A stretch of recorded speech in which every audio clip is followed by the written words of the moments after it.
오랜만에 인사드립니다. 현재 제가 진행하고 있는 블로그 내용을 이야기해 보겠습니다.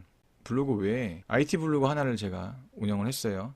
새로 거의 제로부터 시작을 해서 일 방문자 수 2,500명 이상을 넘겼습니다. 7개월 가까이 시간이 걸렸고 1차 목표는 원래 3,000명, 2차는 5,000명, 그다음 3차 목표 1만 명을 목표로 했고, 최적화 블로그는 사실 어렵다는 걸 알고 있었기 때문에 인플루언서까지 되는 것이 목표였어요. 결론은 현재 인플루언서 신청을 계속 반복해서 했지만 되지 않았습니다. 그 이유를 말씀을 드리겠습니다. 24년 1월부터 4월까지 선정된 인플루언서가 전체 48명입니다. 육아 6명, 영아 1명. 너무 적죠? 근데 문제는 이제 제가 운영했던 IT, 테크 분야는 아예 한 명도 없었어요. 현재는 IT 블로그는 잠정적으로 보류한 상태고요. 인플루언서가 되지 않는 상태에서는 실질적으로 원고 협찬이나 본업으로 하기에는 무리라고 생각이 들었습니다. 원고 협찬을 비롯한 실질적인 수익을 만들려면 최적화 블로그 또는 인플루언서가 되어야 유리합니다. 이외의 블로그라도 지수가 어느 정도 되고 글수나 방문자 수, 사진 퀄리티 등을 종합했을 때 일정 단가의 협찬을 받을 수 있어요. 저도 이제 그 IT 블로그로 2,000명 중반 이상 넘어갔을 때는 일정 이상의 원고료도 받고 협찬도 진행을 했습니다. 다만 이제 IT 블로그 특성상 사진 퀄리티도 분명히 중요하기 때문에 그 부분은 신경을 많이 쓰지 않았기 때문에 그 부분에서는 그 많은 협찬은 없었습니다.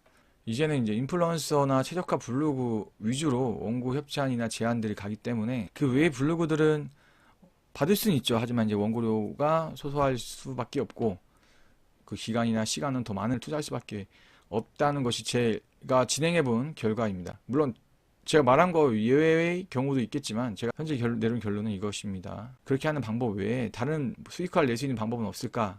라고 물어보는 분들이 있을 텐데 그 부분에 대해서 이야기를 해보겠습니다. 네이버 블로그 수익화 내는 방법은 네이버 블로그를 운영하되 나만의 고유 상품을 만든다. 이거 기본적인 내용인데 맞는 말입니다. 유형과 무형을 블로그를 통해서 그 상품을 소개하는 것이죠.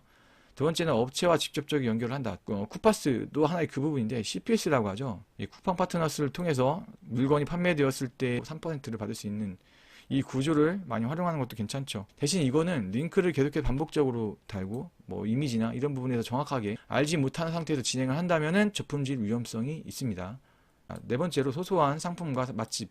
이 부분은 이미 맛집 블로그, 여행 블로그들이 많이 하고 있는데 체험단을 통해서 적게는 3, 4만 원, 5만 원, 많게는 10만 원 넘어가는 단가의 호텔 숙박이나 음식들을 제공받을 수 있죠. 그리고 어느 정도 영향력이 있는 인플루언서, 맛집 블로그 같은 경우는 원고료도 받는 것으로 알고 있습니다. 다섯 번째로 오래전에 생성된 블로그라면 최적화 블로그에 도전해 본다.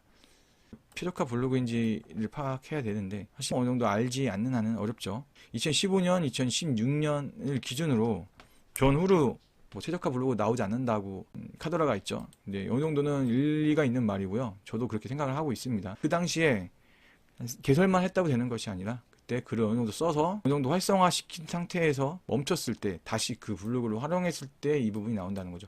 정리하면은 최적화 블로그가 되려면 2015년, 16년 기준을 예를 들어서 그 전에 글이 어느 정도 써 있던 블로거야 그 가능성이 있다는 것입니다. 여섯 번째, 인플루언서는 이 정도 신규 유입이라면 희망적으로 말하기는 어려울 것 같아요. 위에서 말한 것지만 인플루언서가 더 이상은 이제 선정하지 않는 분위기인 것 같고요.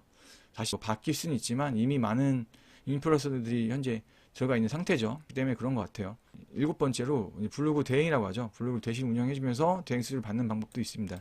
이 부분은 가장 빠르게 블로그를 통해서 수익화를 할 수 있는 방법인데 전문적인 부분까지는 아니더라도 어느 정도는 업체에서 원하는 디자인적인 부분이라든지 블로그를 통해서 로직을 어느 정도 이해할 수 있다는 부분까지 갖추고 있는 것이 유지하죠. 문제는 이 부분을 하고 있는 사람들이 너무 많아요. 크몽이나 숨고를 비롯한 재능 마켓에 보면은 많은 사람들이 이 블로그 대행을 해주기 때문에 전체적으로 이 대행 단가가 많이 떨어진 상태예요. 블로그 운영하는 노하우나 경험이나 실력적인 부분도 차이가 있기 때문에 이 부분을 진짜 업체에서도 선정하기가 쉽지 않을 수 있어요.